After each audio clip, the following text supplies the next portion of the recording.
The story begins as we see a boy named Lloyd, who is being kicked out of the hero's party for being useless, but they don't know that he was secretly the one carrying the group. In a flashback, we see a girl named Merlin as she finds him in the middle of nowhere, and she decides to take him in. She teaches him magic and shows him how to create fire, but she tells him that if he can't do it, she won't give him dinner. He manages to achieve it after practicing for the whole day, but she blows it out and burns him, telling him he still has much to learn. The next day, she shows him how to use water magic, so he follows her steps and makes progress, but she dumps water on him because his magic is too weak. After that, he makes a statue of her using snow magic, but she uses the statue to grab him, telling him that he still lacks power. She becomes sick one day, and he heals her using magic, so she hugs and thanks him for his help, but she immediately continues his training. After some time, Lloyd enters Merlin's room, but she accidentally drops a book, so he picks it up, but he suddenly gets a strange feeling and falls to his knees. She's surprised that he has the potential to become the chosen one, and she kisses his head while he's sleeping, promising to make sure that he doesn't make the same mistakes that she made. The next day, Lloyd grows a fruit using magic and asks Merlin for her opinion, but she grows the entire tree, telling him it's what real healing magic looks like. At night, Merlin tells Lloyd that a few people in the beast folk can wield unusual magic to control monsters, and he thinks it's amazing, but he asks her about ancient magic. So she mentions that he doesn't need to learn about it, because it went extinct a few centuries ago. He asks her what a magistone is, so she notes that it's a crystallization of mana, and it turns everything around it into magistone, which makes him wonder if they can be restored to their original condition. The next day, as Lloyd summons a staff, Merlin hits him, telling him he needs to do it faster, and she mentions that he's still inexperienced, so he should never slack off from training. After that, she takes him to a forest, where she gives him a knife, and tells him to survive using his magic for a week. After she leaves, he's immediately attacked by a monster, so he runs away, and he manages to escape by climbing up a tree. He knows he can't defeat monsters using white magic, so he'll just keep running away from them, and he spends the night in a cave, where he makes a magic circle to increase his finger strength. He spends the next few days moving through the forest, and he realizes that he needs to improve his search spell to find food, so he uses his magic circles to enhance his skills. He eventually runs into a monster, but he apologizes for trespassing into its territory, and he manages to escape by boosting his speed. He later returns home, but he passes out on the front door, and Merlin welcomes him back. After a while, Lloyd cleans the house, and he comes across a book, so he asks for Merlin's permission to borrow it. He tries doing other chores around the house, but she keeps bothering him, since she always needs his help to work on a new type of spell. She even casts a spell on him to make sure he doesn't sleep, and he notes that he still feels tired after working so much, but she tells him to just drink an energy potion.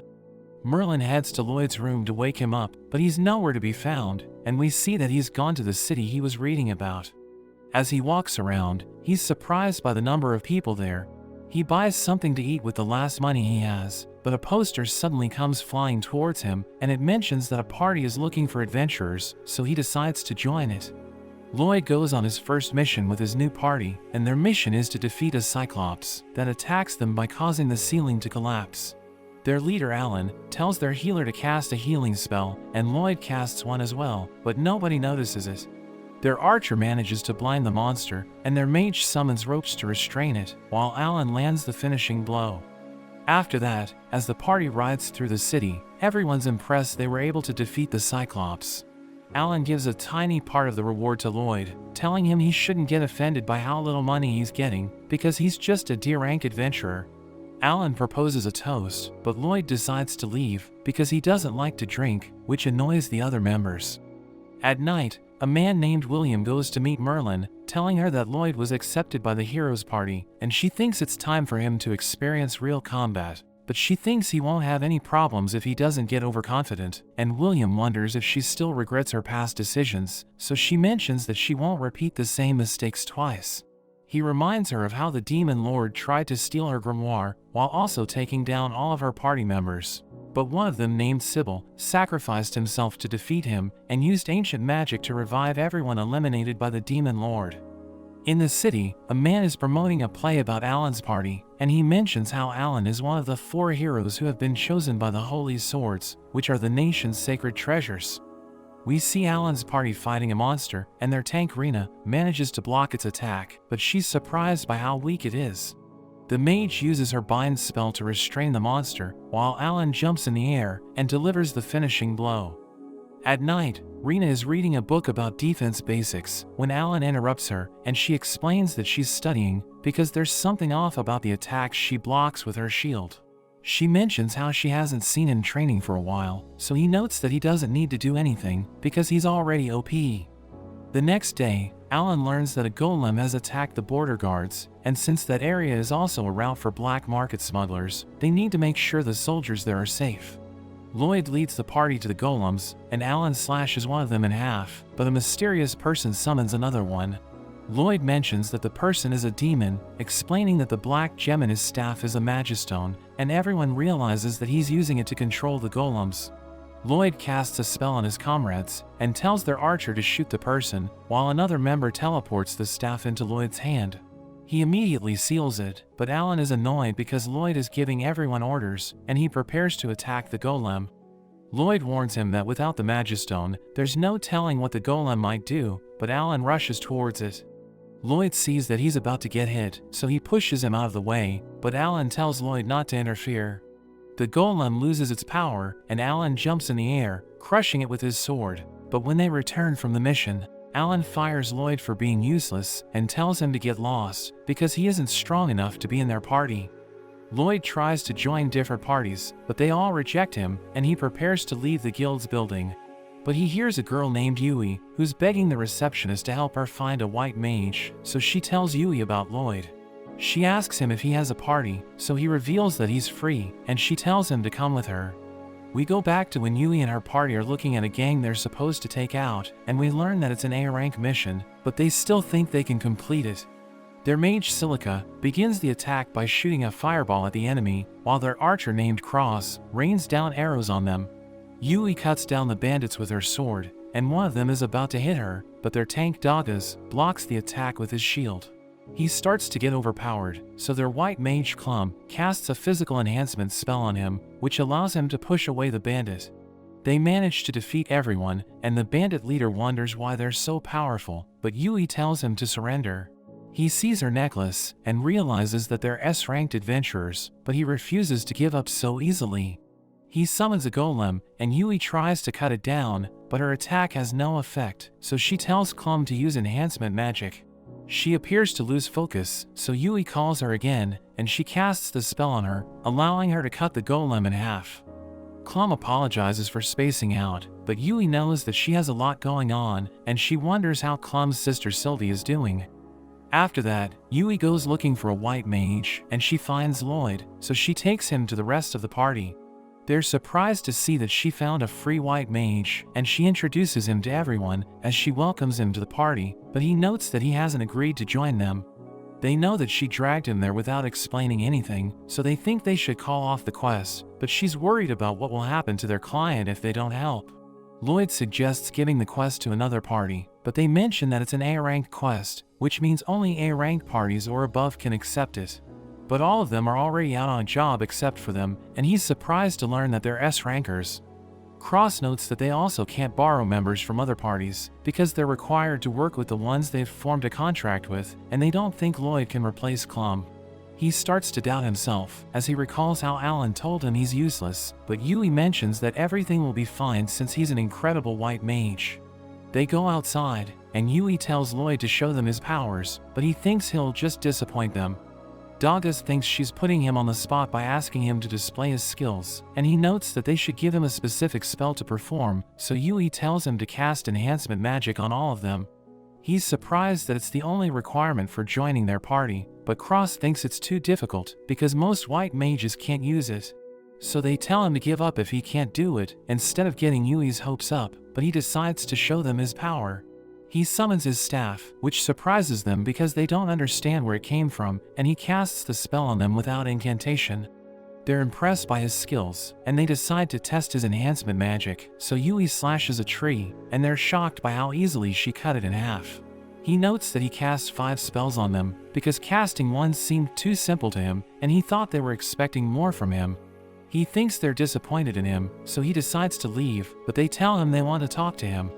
They're shocked to learn that he was a part of Alan's party, and he mentions that he was fired for lacking power, but they don't understand why anyone would do that. Silica notes that most white mages can't cast 5 spells at once, but he believes that there are plenty of mages who are better than him, so they think there's something wrong with his standards. He mentions how they already had a white mage, so they should just take her with them, but Yui tells him that Clum has a sister who is always ill. She had to take care of her while going on adventures, but it finally wore her down, so she asked to leave the party. He's jealous that there are people who are worried about her, because his party didn't care for him at all, and he wonders what kind of illness Sylvie has. So Yui reveals that she doesn't know much about it, but she mentions that it's turning Sylvie's body into a magistone, which makes him remember that Merlin taught him about it. Lloyd and Yui go to Clum's house, where he asks her about Sylvie's condition, so she reveals that while they were on a mission, Sylvie suddenly became sick and fell unconscious. She takes them to Sylvie's room, and as she opens the door, Lloyd is surprised by the unpleasant mana inside. She shows them how Sylvie's body is turning into magistone, but Lloyd thinks he can heal her, and she wonders how he can do it, because even the most powerful healers told her it was impossible. He notes that Sylvie was probably pierced by a high-energy magistone, and Clum reveals that they were in a high mana density cave when she was injured. He sees her wound, and realizes it's where the mana entered, before it started spreading throughout her body and turning her into magistone. He casts a spell on her, which makes him feel weak, and Clum asks him what's happening, so he reveals that he cast an inverted mana consumption spell on Sylvie to absorb her mana. He explains that he had to remove the berserk mana inside her, because she can't recover if the mana is still in her body, and he starts to heal her. Clum notices that his healing spell is unusual, so he notes that it's a defective one with poor mana consumption efficiency, but it allows him to burn the mana he's absorbing. Yui wonders if he's doing something impressive, so Clum notes that his actions are beyond amazing, because he's using 2 different types of self-made spells. She's impressed by his ability to withstand using so much mana, realizing he isn't an ordinary person, and he manages to turn Sylvie back to normal. Yui tells him he's amazing, and Sylvie wakes up, so Clum grabs her hand and starts crying. Clum thanks him for his help, and notes that she'll go back to adventuring with Sylvie after she recovers, telling him to take care of the party. He mentions that he isn't an official member because he lacks power, but she isn't sure what he means, and tells him to just follow his heart.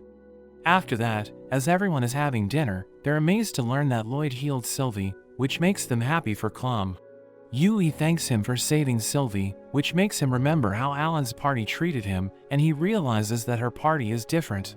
He asks them if he can join them, so they all accept him with open arms, and Yui notes that they need to throw a welcome party for him, but they know that she's just looking for a chance to cut loose. They tell Lloyd to eat and drink as much as he likes, because it's their treat, but they're surprised by how hungry he is. He's amazed by the food in the city, but the others tell him it's just average, which confuses him because he thinks it's incredible.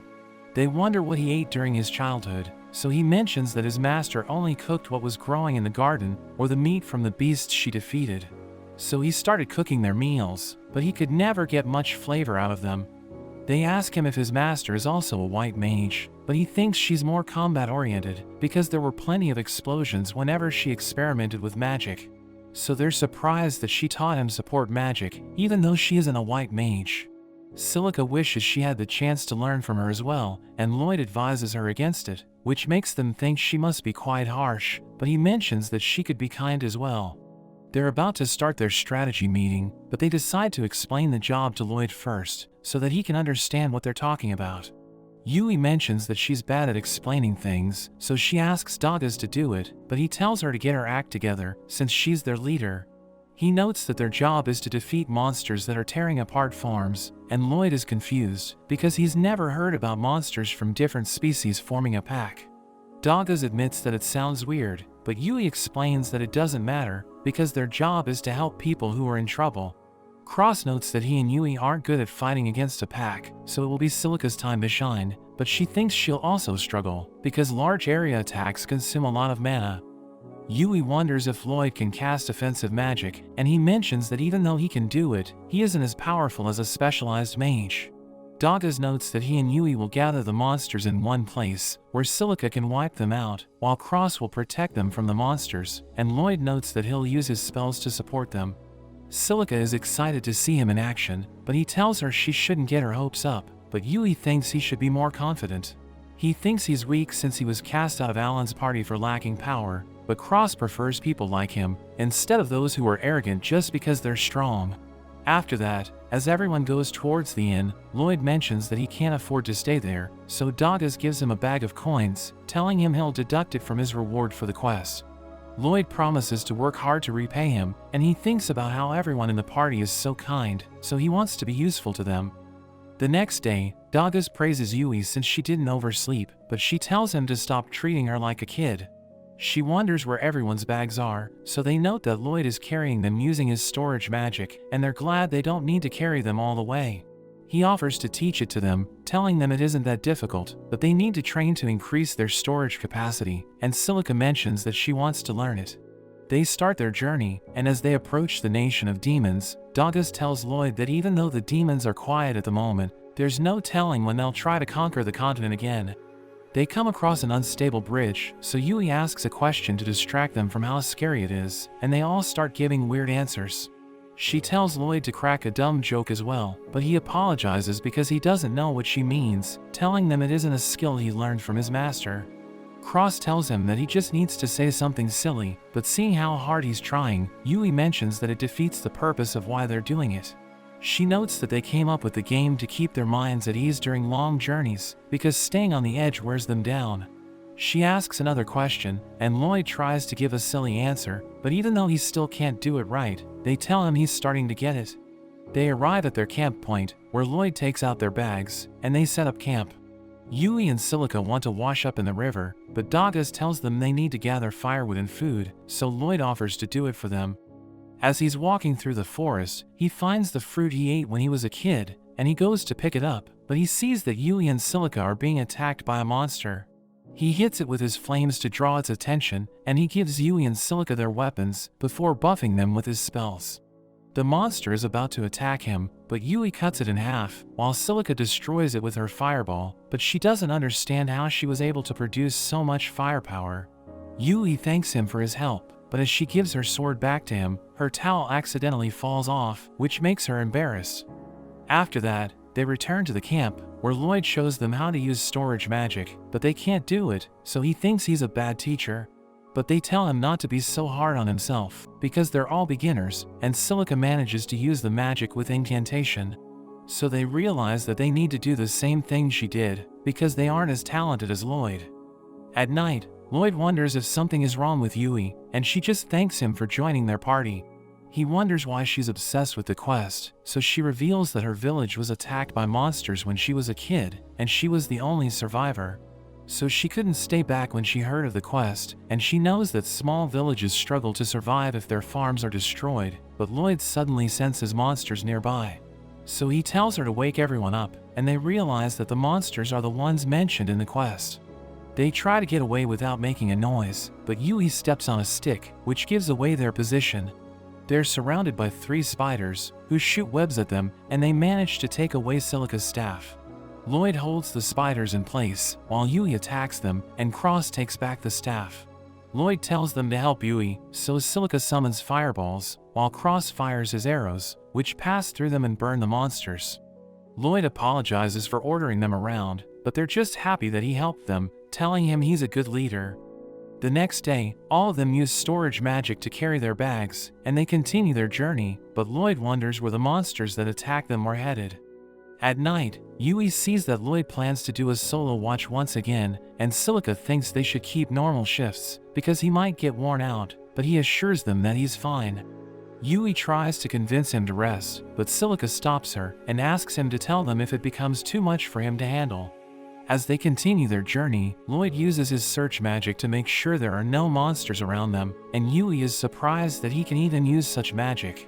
She thinks it must be putting too much burden on him, so she wonders if she can help in any way, but he says he's fine, which makes her disappointed. As they rest at night, Yui thinks that Lloyd doesn't trust them, which is why he's doing everything alone. Silica tells her that everyone has their own way of working, and she reminds her how they also weren't that close with each other in the beginning. She thinks there must be a reason why he works so hard, and why he isn't confident in his abilities, while Yui is confused because even though he knows so much about magic, he knows nothing about the world. Silica thinks he'll eventually trust them on his own, so she tells Yui not to rush him, and she decides to follow Silica's advice. Meanwhile, Dagas asks Lloyd to help him with something, but he thinks that if he goes with him, there will be no one to keep watch, so Cross decides to switch places with him. Dagas shows him a trap he set, which will alert them if a monster approaches them, and he mentions that it's how they used to sleep before Lloyd joined the party. He tells Lloyd to rest for a while, but he notes that he won't be able to use search magic if he's asleep, so it's better if he keeps watch. Dagas asks him if he doesn't trust them, so Lloyd assures him it's not the case, but Dagas mentions that the way he does everything on his own makes them think they're untrustworthy. He notes that if he doesn't work hard, he'll cause problems for everyone, so Dagas tells him that the reason they formed the party is to make sure they can do things they can't achieve alone. So it's a given that they'll cause problems for each other, and he tells Lloyd to rely on his friends, but he mentions that he never even considered it, so Dagas wonders what kind of environment he's been living in. The next day, Lloyd asks Yui to help him bring water, and everyone's happy that he's asking them for help. We see a man named Mikkel, who learns that the magistones have been put in the designated coordinates, and he asks about the high-ranking adventurers working in Ishtar. So his informant tells him they're out of the city because they've been swamped with quests, thanks to the damage caused by the monsters he collected. He mentions that only a few low-ranking adventurers in the heroes' party are remaining, and Mikkel is interested to see how they'll fare on their own. Meanwhile, as Lloyd and the others continue their journey, Yui feels something strange about the forest, and everyone agrees with her, because they haven't come across a single monster. But Lloyd increases his search magic area, and he notices a pack of monsters 10 kilometers ahead of them, so they realize that the monsters are around the farm that ordered the quest. But Yui is shocked that Lloyd can search up to 10 kilometers, and they tell her to stay calm, because they have more pressing matters to deal with. They arrive at the farm, and they're surprised to see that it's filled with monsters, while Lloyd is confused, because it's the only place he can sense monsters. Everyone realizes that their behavior is strange, because they're supposed to be in the forest, and Lloyd asks Yui where the owner of the farm is. So she reveals that he relocated to his son's house in the city, because he was injured by a wolf.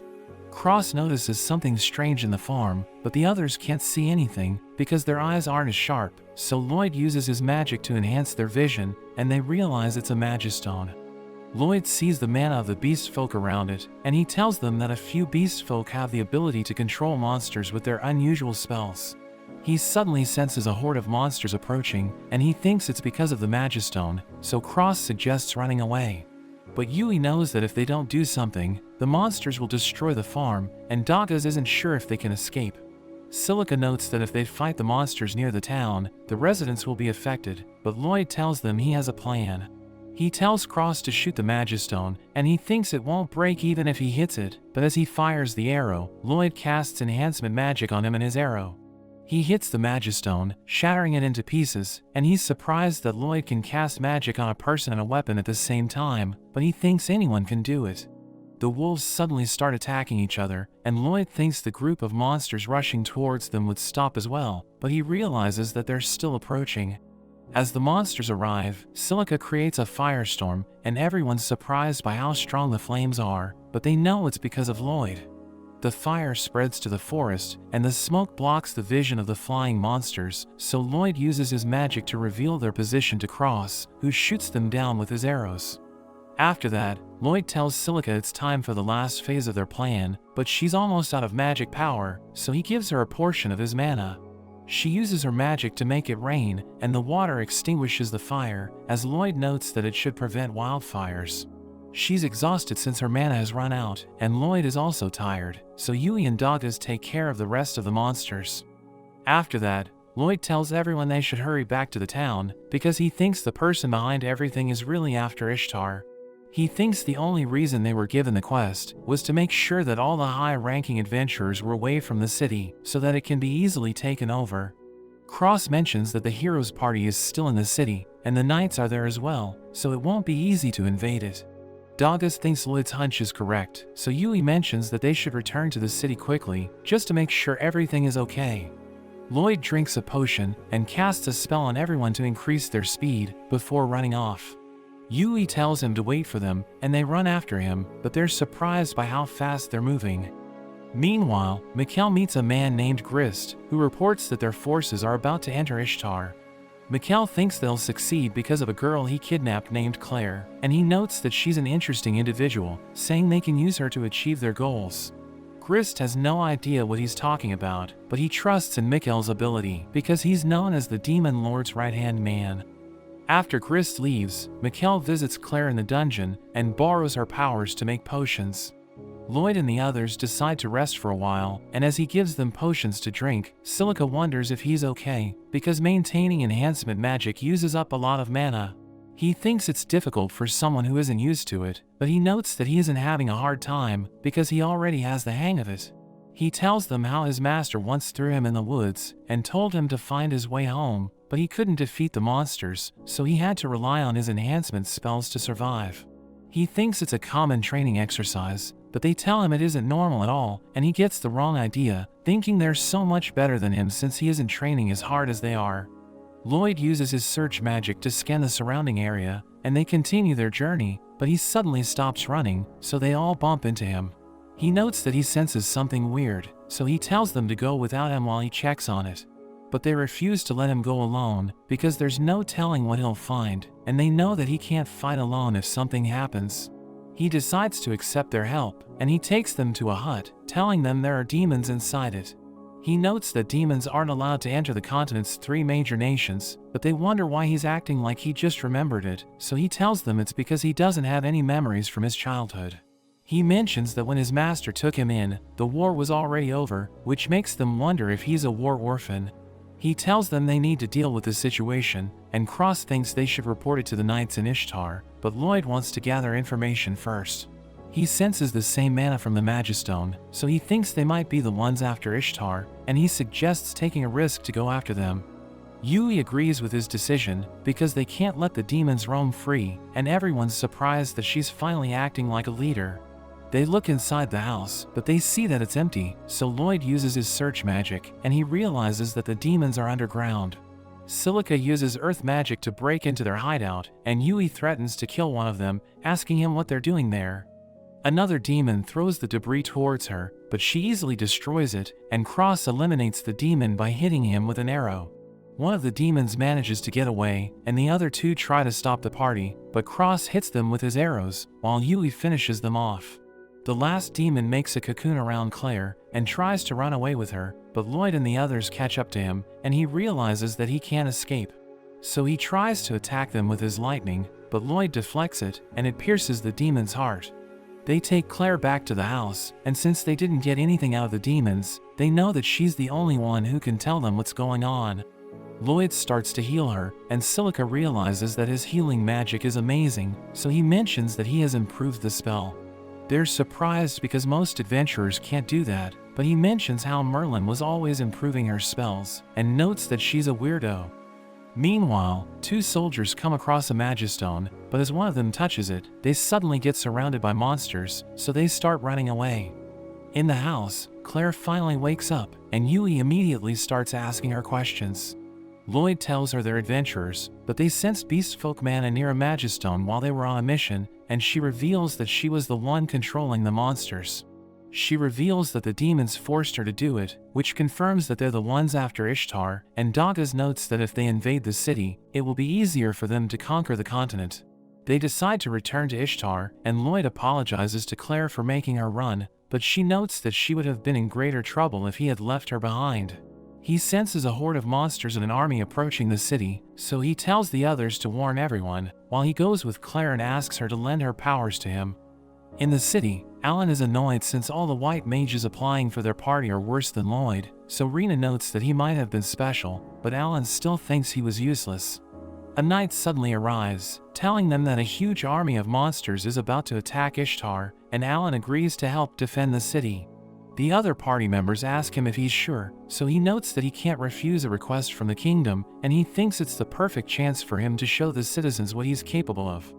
Meanwhile, Lloyd and Claire scout the monsters, and they realize that there's another army, which is even bigger than the one attacking Ishtar. They think they need to defeat it, because if they join with the main forces, Ishtar won't survive. Claire asks him if there's a way to stop the monsters without hurting them, because he knows that they're being controlled, and he promises to do his best, since he notices that she cares for them. He wonders if she can use her magic to send the monsters back to their habitats, and she isn't sure if she can do it, because there are too many of them, but he assures her that he'll support her. She decides to give it a try, and she prepares to use her spell, but she notices something in the forest that is blocking her magic. In the city, Alan meets with the rest of the adventurers who were assigned to fight the monsters, but he sees that they're all weak because the A rank and above ones are out on quests. So he just tells them to stay out of his way, and they're angry at the way he's treating them, but the guild branch manager tells them to stop because it isn't the time to be fighting each other. Alan tells everyone about his plan, saying the mages will use their most powerful spells first, and he expects each of them to defeat 10 monsters. He notes that his party will work with the knights to defend the mages, so that they can recover enough mana to cast their spells again, and everyone will keep repeating the cycle until they defeat the monsters. The adventurers don't agree with his plan, because they aren't strong enough to defeat 10 monsters, and one of his party members named Mia tells him she isn't confident in her spells as well. She knows that everyone in the party got weaker after Lloyd left, and Rena notes that he's the only one who didn't notice since he hasn't been training. She thinks he doesn't deserve the title of hero, so he tries to punch her, but she easily blocks his attack and tells him to quit. He sees that the other adventurers are against him as well, so he runs away, and they realize that they can't rely on him, so they think they should just retreat. But Rena tells them to stay calm, and notes that she's leading his party to fight by their side, which makes them motivated, but she wonders if anyone knows Lloyd. Meanwhile, Lloyd and Claire find a magistone similar to the one he saw at the farm, and she mentions that the evil energy within it is disrupting her magic. She thinks there must be multiple magistones there, and until they can neutralize all of them, she won't be able to control the monsters. He asks her if she can sense the magistones, and she reveals that she can only do it if they're close to them, so he uses his magic to expand her senses. He also uses concealment magic to turn them invisible, so that they can easily neutralize the stones, and she's amazed by how skillful he is. But he warns her to be careful, because the magic will wear off if she gets hit. Meanwhile in Ishtar, Rena tells everyone that Lloyd was the cornerstone of their party, which makes them wonder why they kicked him out. So she notes that it's because they grew overconfident in their skills, but they didn't know that his support magic made them OP. The guild manager tells her that Lloyd is out on a quest, and it will take him a few days to return, but she thinks he can shorten his travel time with his magic. All the adventurers gather outside the city to face the monsters, but we learn that their only goal is to hold out until Lloyd arrives, and the monsters appear before them.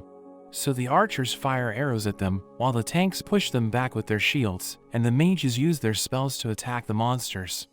In the forest, Lloyd and Claire neutralize the last magistone, but it makes the monsters fight each other, and they accidentally hit Claire, which makes her visible.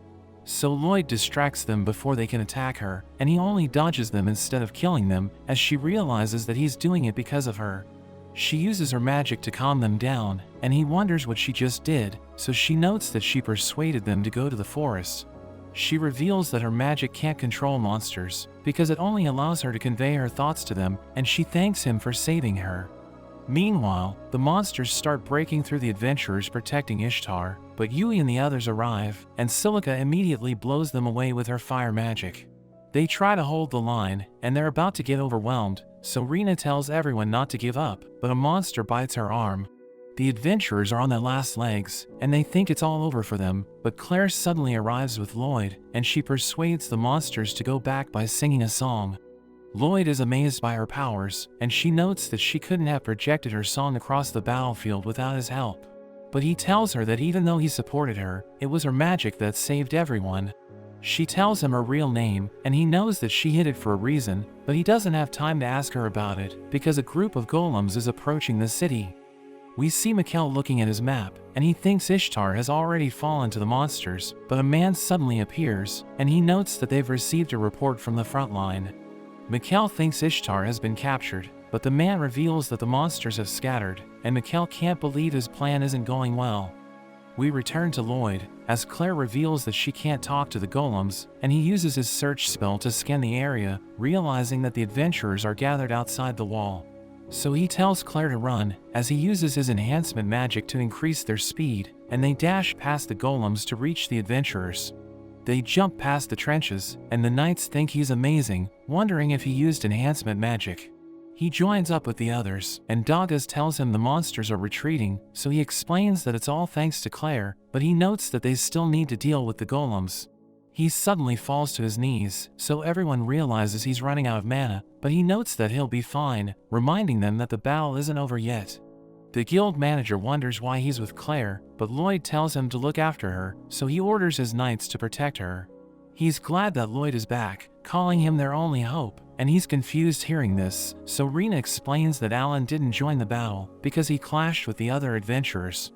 Lloyd can't believe he abandoned everyone, and he realizes that she's injured, so he heals her with his magic.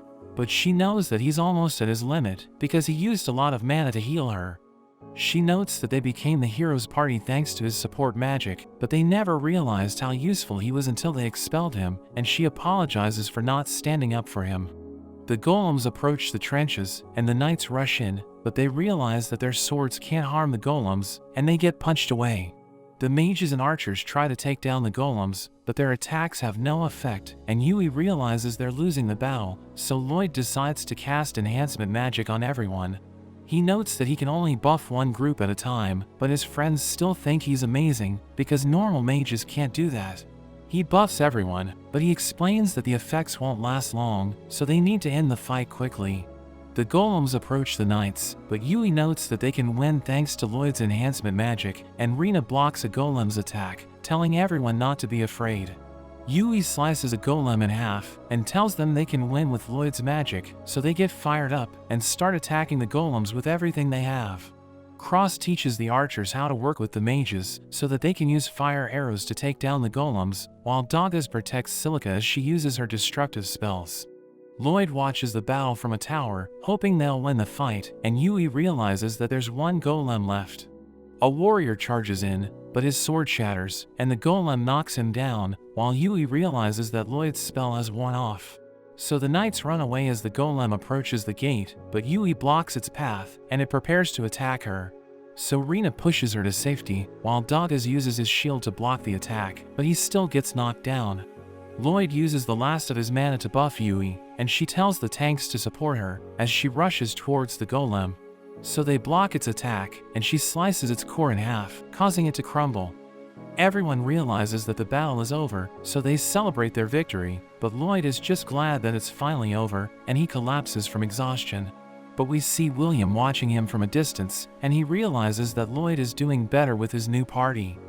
Meanwhile, Grist visits Mikkel, and tells him their operation has failed, but he realizes that Mikkel has already left. So he becomes angry and destroys everything in the room, as he blames Mikkel for their failure, and he notes that he'll kill the person who ruined his plans. We return to Lloyd, as he wakes up in an inn, and Yui tells him he's slept the whole day. He thinks he collapsed because he isn't strong enough, but Yui tells him to come with her, and she shows him the people he saved. They all call him their savior, but he suddenly closes the door, telling her he's afraid because there are too many of them. She tells him to get out there, because they all want to meet him, but he jumps out of the window and sneaks past them. William visits Merlin at her house, where he sees her teammates Thor and Lily, and Lily calls him the Phantom Alchemist, because she knows that he's been making potions. But he notes that he's been focused on gathering information lately, and he tells Merlin that Lloyd was kicked out of the hero's party.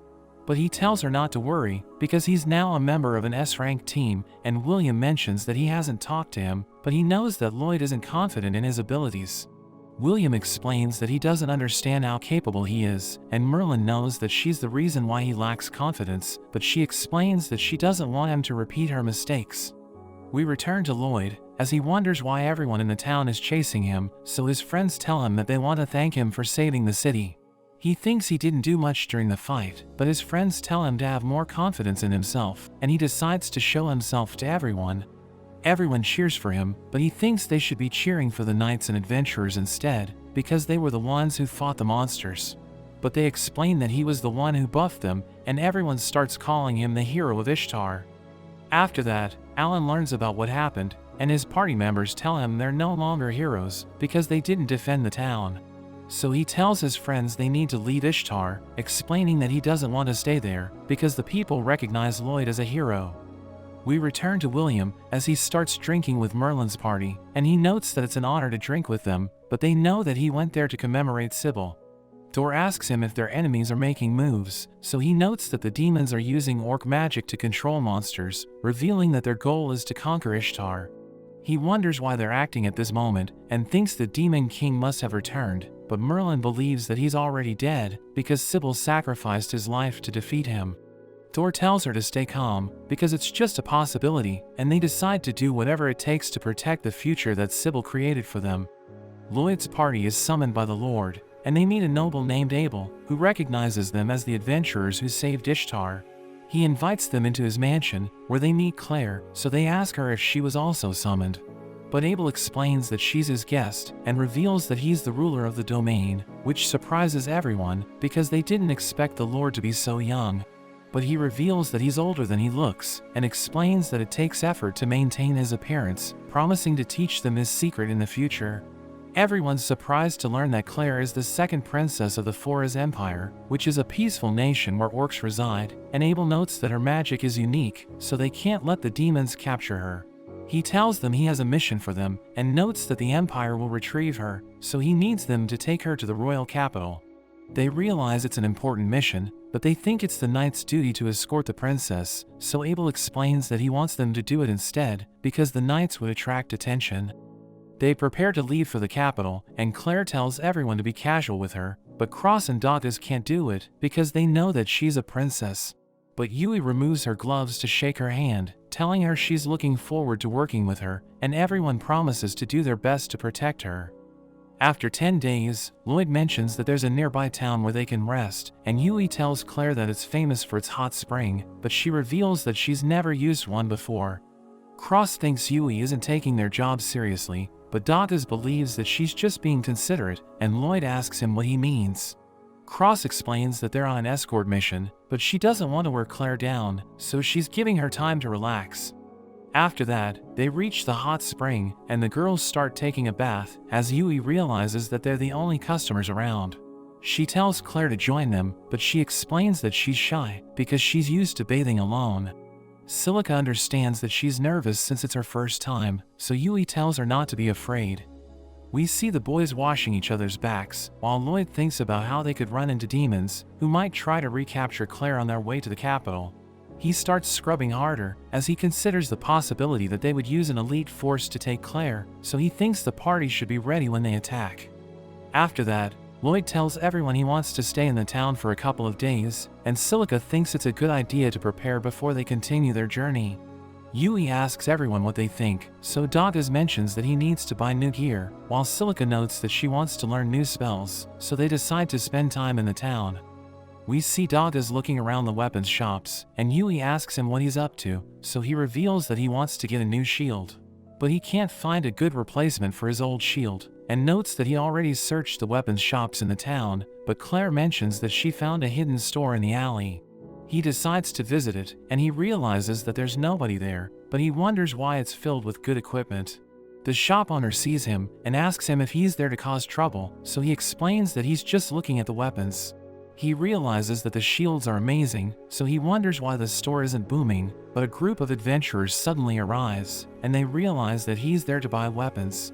They laugh at him, and tell him he doesn't have a good eye for weapons, because the place is full of trash. The owner can't believe they're harassing him again, and notes that he can't do business thanks to them, but their leader tells him it's because he can't run his shop properly. Dagas wonders if they're loan sharks, but they tell him it isn't the case, and they realize that he's an outsider, so they tell him their leader is an A-ranker named Galland.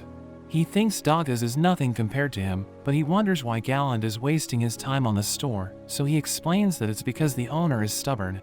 Galland wants to buy the owner's most treasured item, but he refuses to give it to him because he thinks Galland isn't worthy of it. He threatens to beat the owner up, and Dagas can't believe they call themselves adventurers, but one of them calls him a low ranker and tries to punch him. So he stops the man's attack, and easily overpowers him, but the others threaten to beat him up, so he takes out his shield and pushes them away. They can't believe how powerful he is, and Galland asks him about his rank, so he reveals that he's S rank, and everyone's shocked hearing this.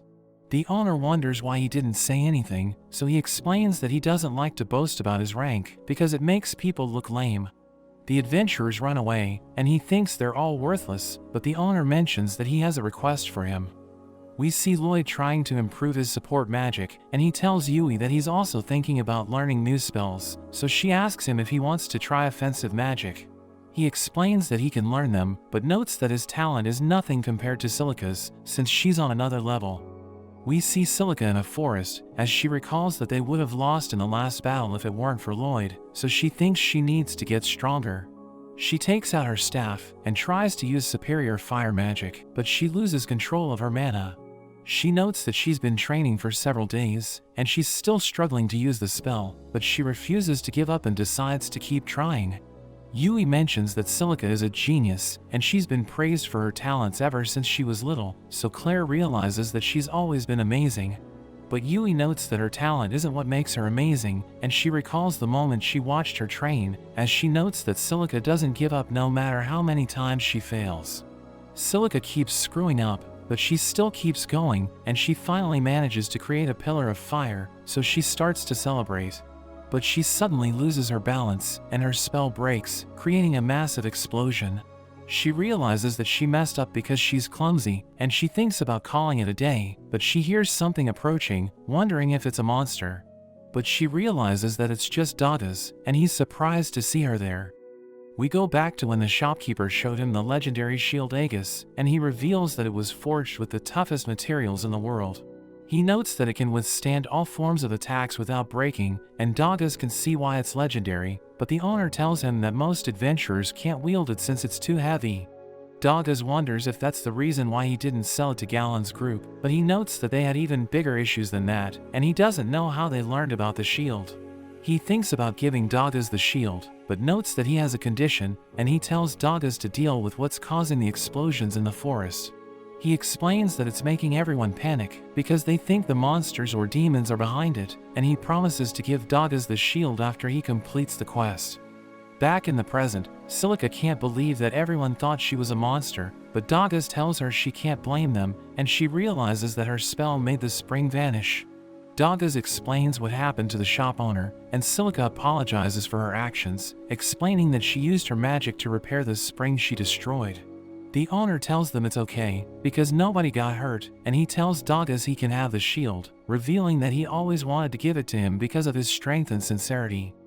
That evening, Dagas shows his friends the Aegis shield, and Silica tells them she learned a new spell, so Yui looks forward to seeing it. Lloyd mentions that he also needs to make progress, but Yui tells him not to rush things, and she invites everyone to eat in a restaurant. After that, Cross walks around the town, as he wonders what he can do to get stronger, because his friends are making progress. He thinks about getting a new weapon and training hard, but we learn that he already did that, so he doesn't know what he can do to improve.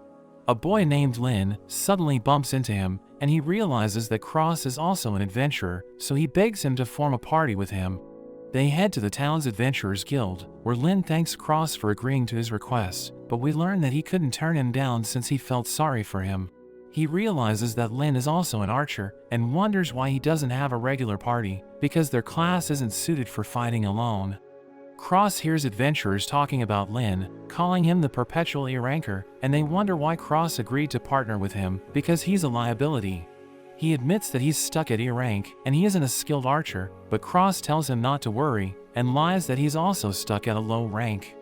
Meanwhile, Yui looks for a dessert shop, and she realizes that she's getting fat, but she thinks she'll be fine since she's active in combat. She sees a noble scolding a boy for getting mud on her dress, and she orders her guard to kill him, so the people think about stopping her, but they're afraid since she belongs to a powerful family.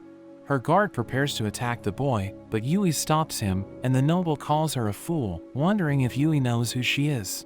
But she reveals that she doesn't, and she mocks the noble for picking on a child, so she orders her guards to attack Yui, who uses her sword to defend herself. We return to Cross and Lin, as they see a red slime nest, and we learn that their quest is to defeat them. Cross thinks the quest should be easy for Lin, and he uses his storage magic to take out his weapon, but Lin wonders how he just did that. So he realizes that he's screwed up, but he explains that his friend taught him how to use it, and it's the only spell he's good at. He uses his arrows to destroy red slime cores, and tells Lin to give it a try, but he can't even hit the monsters, so Cross realizes that he needs to train him. Yui tells the guards to give up, and the noble is surprised that they can't defeat a girl, but she hears people talking about Yui, and realizes that she's an S-rank adventurer. But the noble gives a signal, and we see her mage hiding in the crowd, as she uses her spell to restrain Yui. She realizes that she's losing strength, and the guards prepare to finish her off, but a mysterious woman suddenly protects her. The noble tells her not to interfere, because they're just getting to the good part, and she notes that she wants to punish Yui for defying her. But the woman suddenly disappears, and she instantly knocks out the guards, so the noble wonders what just happened, as she realizes that even her mage wasn't spared. The chains around Yui shatters, and she can't believe how fast the woman was able to move, wondering who she is.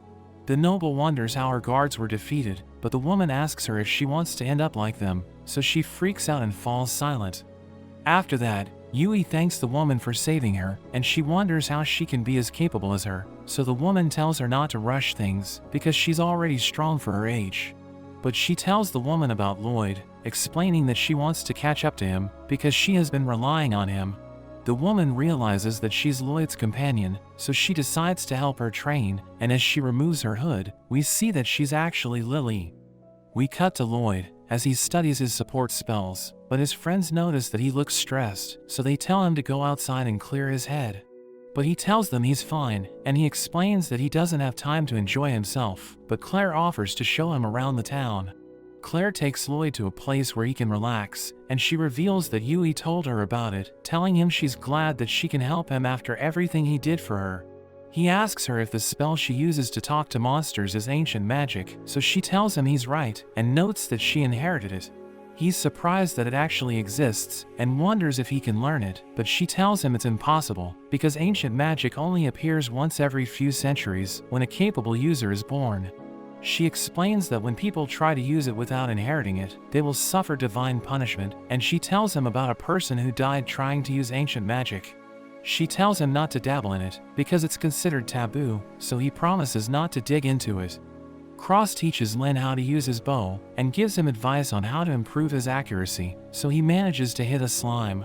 Cross tells him to aim for the core, and he destroys it with his next shot, so he celebrates, while Cross realizes that he's a fast learner. They defeat the slimes together, and Cross notes that it took them a while, because archers can't use rapid fire. They're about to collect the materials dropped by the slimes, but a giant spider suddenly appears, and they realize that it's a high-rank monster. Lin considers running away, but he knows that they need the materials to complete the quest, and Cross tries to shoot it, but he realizes that he needs to land several hits to pierce its armor. Lin tells him to use rapid fire, and he comes up with an idea, telling him to use his storage magic to reload faster. So he decides to give it a try, and he attacks the spider's eye repeatedly, and he manages to take it out. They return to the Adventurers Guild, where they show the receptionist the monsters they defeated, and everyone's surprised that they were able to defeat the spider. Cross allows Lin to take all the credit, so that everyone will respect him, but he asks Cross if it's okay, so he explains that he doesn't mind, because Lin helped him come up with a new technique. He thanks Cross for everything, and asks him why he's so skilled, so he reveals that he's S-rank, and Lin can't believe it, and he apologizes for causing trouble for him. We see Yui in a forest, where she asks Lily for her name, but she tells Yui to call her Lilith. She knows that it's a fake name, and notes that Lily looks suspicious, but she still thinks she can trust her. Lily uses storage magic to take out her weapon, and tells Yui to cut a tree without moving, but she thinks it's impossible, so Lily uses her sword skill to cut a tree from a distance. Yui wonders how she did that, so she reveals that she used her mana, telling Yui it's easy once she gets the hang of it. She tries to use the skill, but she keeps failing, and Lily wonders why she's struggling to learn it, because it's supposed to be a simple technique. She asks Yui why she wants to get stronger, so she reveals that she let being an S-rank adventurer get into her head, and she thought she was stronger than everyone else. But when she met Lloyd, she realized that he was on another level, so she wanted to catch up to him. A creature suddenly lunges at Lily, and Yui realizes that she can't reach her on time, so she uses the sword skill to cut the monster in half. Lily is impressed that she was able to pull it off, and she explains that her body just moved on its own, but she thinks Lily wasn't really in danger. Her body suddenly starts to feel heavy, and she falls asleep, as Lily realizes that Lloyd was able to find some good companions. That evening, everyone wonders why Yui isn't home yet, and they see her sleeping outside their hotel room, because it's where Lily dropped her off. The next day, everyone prepares to continue their journey, and Lloyd thinks he's the only one who hasn't made progress, but they know that he was able to improve his magic. Lily tells Merlin about how she trained Yui and left her at the hotel, but she thinks it isn't fair, because she also wants to see Lloyd and meet his party. Grist reports to his master, telling him about his failure to invade Ishtar, and he notes that he can't find Claire. His master reminds him that he's one of the 4 great generals, and scolds him for failing to complete his mission, threatening to remove him from his position if he doesn't succeed. After that, Grist wonders how he can find Claire since he doesn't have clues, and Mikkel appears before him, reminding him that he hasn't paid for his services yet.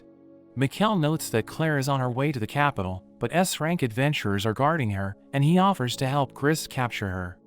We return to Yui's party, as they make their way to the capital, and they hear something approaching, but they realize that it's just a rabbit. Lloyd uses his search spell to look around, and notes that there are no demons in the area, so they decide to take a break. He can sense that his friends are getting stronger, since they appear to be full of confidence, and he's worried that he'll drag them down, because he isn't making progress. But Yui tells him to be more confident in his abilities, and the others reveal that they worked hard to get stronger, since they wanted to catch up to him. She notes that he can't improve if he lacks self-confidence, and they all agree with her, so he promises not to doubt his abilities. We see Merlin in the capital, and she's about to enter the castle, but the guards stop her, telling her she isn't allowed inside. But she uses her magic to control them, so they allow her to pass, and she heads to the royal library, where she uses her spell to reveal a secret door. She meets her friend Lowen, who invites her inside, and tells her that the demon lord's son reigns at the top of the magocracy. She notes that they've been lying low since the demon lord was defeated, but Merlin wonders why she's hiding her research lab in the castle, thinking the emperor must really trust her. She explains that she just ended up there after she tried to copy Merlin's magic, and she wonders why Lowen would do that. So she explains that it's because Merlin applied ancient magic to cast spells without incantations, and developed the technique to use storage magic without a staff. But she notes that she isn't a researcher, and she shows Lowen a grimoire, telling her half of it is missing, but she wonders if it still has the power to seal the demon lord. Lowen asks her if the demon lord will return, so Merlin explains that she isn't sure, but notes that it never hurts to be prepared. We return to Yui's party, as she notes that they've almost reached the capital, and Lloyd uses his search spell again, but he realizes that something is interfering. A strange mist surrounds them, and Silica wants to use her magic to get rid of it, but she realizes that she can't summon her staff. Lloyd explains that they can't use magic since the mist is interfering with their mana, and he thinks demons are behind it.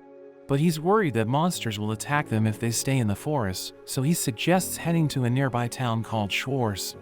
Lowen notes that she's looked into the grimoire, and mentions that it still has Sybil's mana, so Merlin thinks it's his last will. She explains that when Lloyd touched the grimoire, she realized that he was compatible with it, and she thinks he has the potential to be a chosen one, just like her and Sybil. Lowen notes that he still has a long way to go before he becomes a chosen one, and Merlin reveals that she wanted him to be stronger than Sybil, so she gave him extremely difficult tasks. But she thinks he left since she never understood his feelings, and she knows that he's now escorting Claire back to the capital.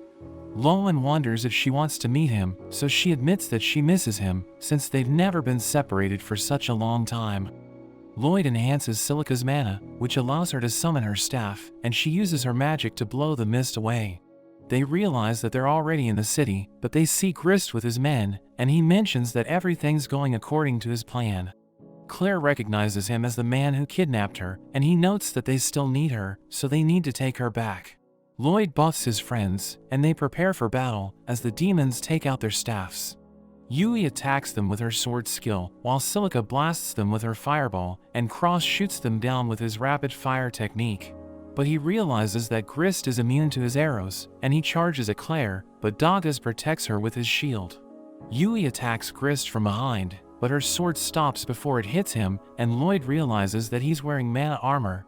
He realizes that Lloyd is the hero of Ishtar, and he prepares to attack him, so Silica blasts Grist with her burst spell, but he suddenly disappears.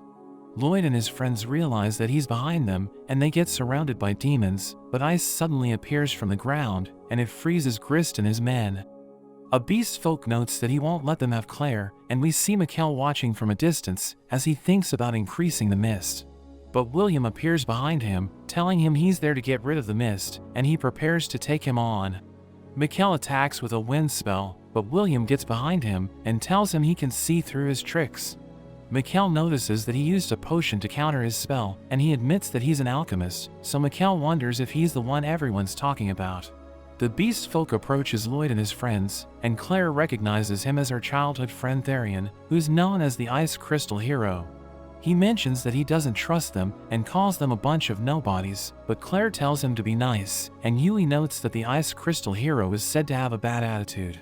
Claire notices the bag he's using and reveals that she made it for him when they were young, so Yui starts teasing him.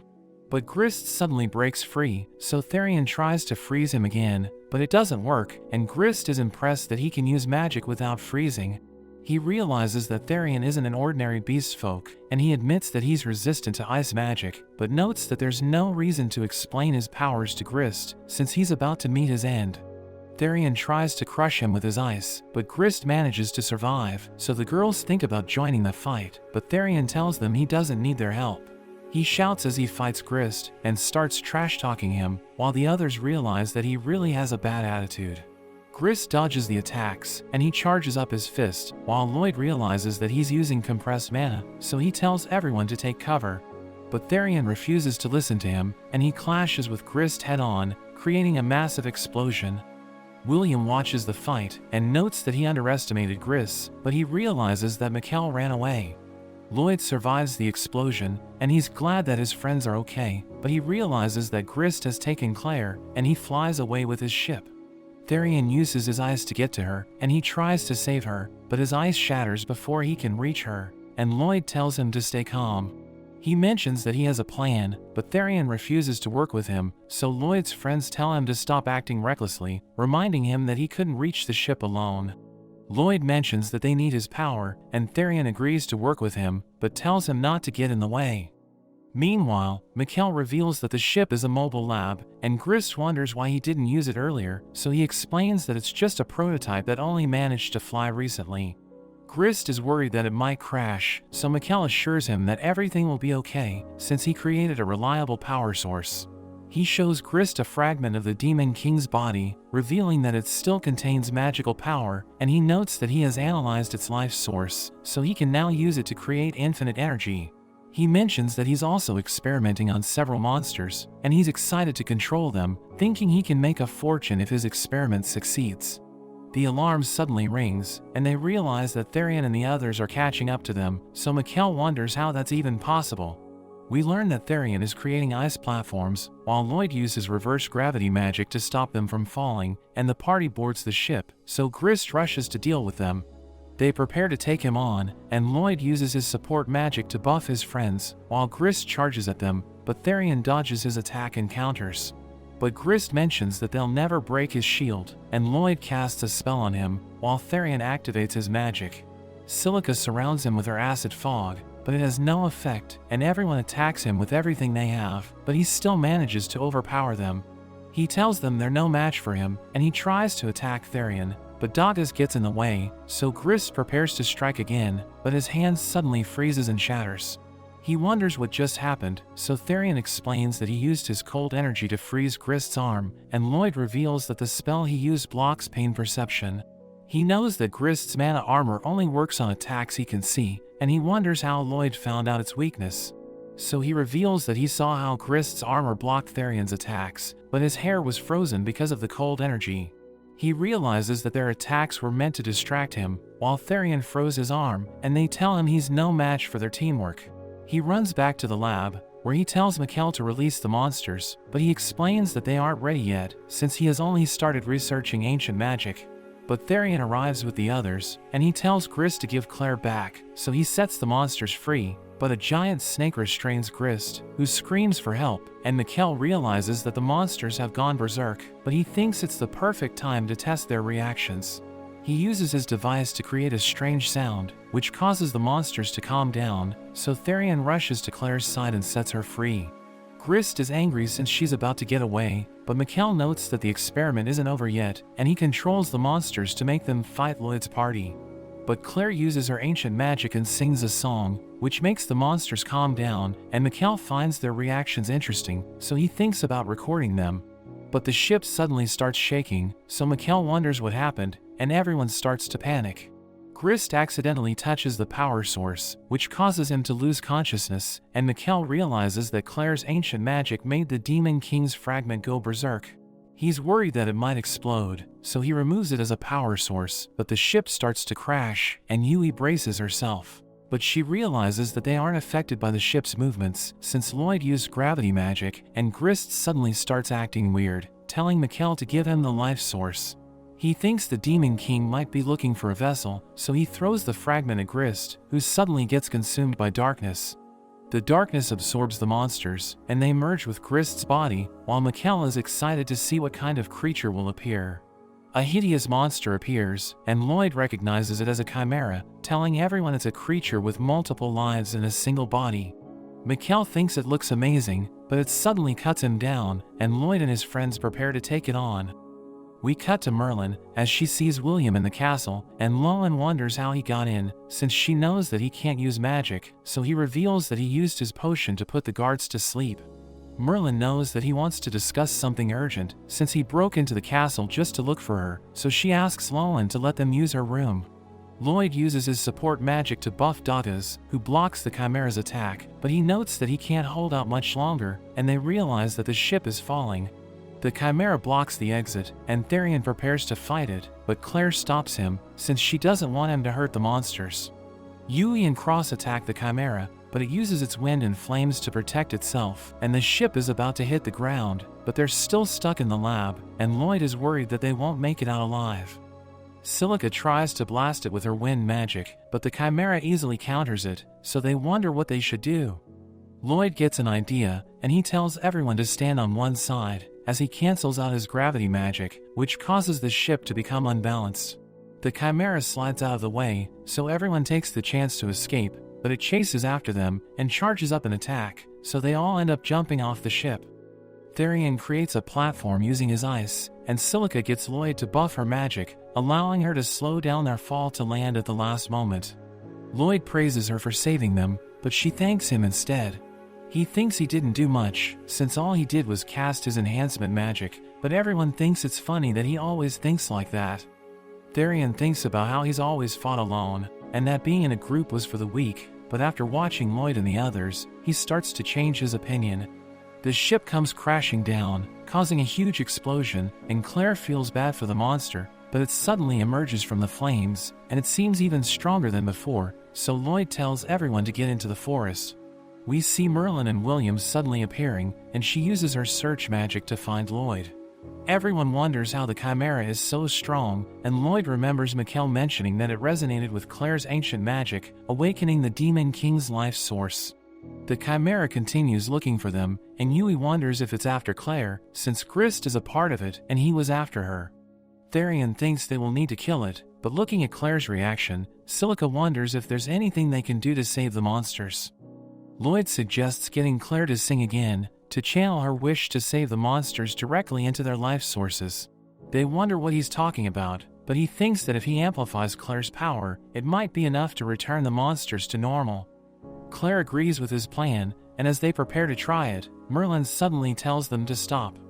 She tells him not to mess with ancient magic, telling him it's dangerous, but he thinks that it will work if he does it together with Claire. She reminds him not to be overconfident in himself, but he notes that he's thought about it and realized what he can do thanks to meeting all his friends.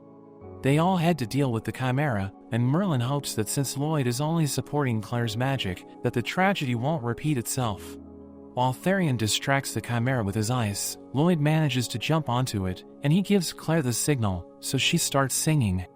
He amplifies her magic, and it starts to work, as the monsters are separated from the Chimera's body, but a black void opens up above Lloyd, and he ends up getting sucked up into it. He finds himself in a white space, and he wonders what's going on. A voice tells him that his body and spirit are separating, and he wonders if it's because of the ancient magic. The others outside also hear the voice, as it mentions that ancient magic belonged to the humans of the past, who had far superior intellect.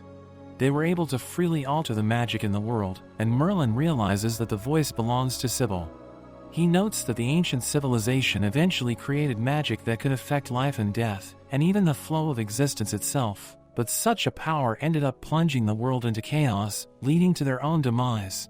They became terrified by their own actions, so they vowed to prohibit the use of the power, but they also predicted that it might be needed in the future, so they prepared an inheritor of the ancient magic. To prevent other people from coveting the power, they also cast a spell across the world that would destroy anyone who used ancient magic without the inheritor. Lloyd remembers that there was someone who used it in the past, so Sybil tells him about how he used it during his battle against the Demon King. They had managed to corner the Demon King, but in a moment where they let their guard down, the Demon King used the chance to self-destruct, destroying everything and killing everyone around him, so Sybil used ancient magic at the cost of his own life, to distort life and death, and bring everyone back to life. The space starts to close, but Sybil tells Lloyd he still has a chance to leave, as he suddenly thinks about the time he spent with all his friends. They call out to him to come back, and he follows their voices, but the void seems to be closing. They tell him not to give up, and he suddenly appears behind them, so they're all overjoyed to see him, as Merlin thanks Sybil for everything that he did. After that, Yui can't believe that Lloyd's master was actually the great sage Merlin, and they finally realize how he was always comparing himself to her. Claire thanks them all for everything, and they end up being rewarded by the king. As they think about everything that they've been through, Lolan suddenly smells Lloyd, and she mentions that his scent is just like Merlin's. She notes that his magic control is at the same level as Merlin's, and everyone is amazed seeing her. She asks Lloyd if he will come back with her, so everyone is worried, but he tells her that he wants to stay with his party. Lolan notes that he's just like Merlin, but when he thinks back on their time that they spent together, he doesn't think it's a compliment, and she ends up blowing the place up. We see that they received a huge house from the king, and Doggett thinks they managed everything all thanks to Lloyd, but he still thinks he isn't good enough. They can't believe he still thinks like that, but they realize that that's just how he is, and they all look forward to their next adventure. But that's where this video ends. Remember to like and subscribe to the channel. Thanks for watching, and I'll see you next time.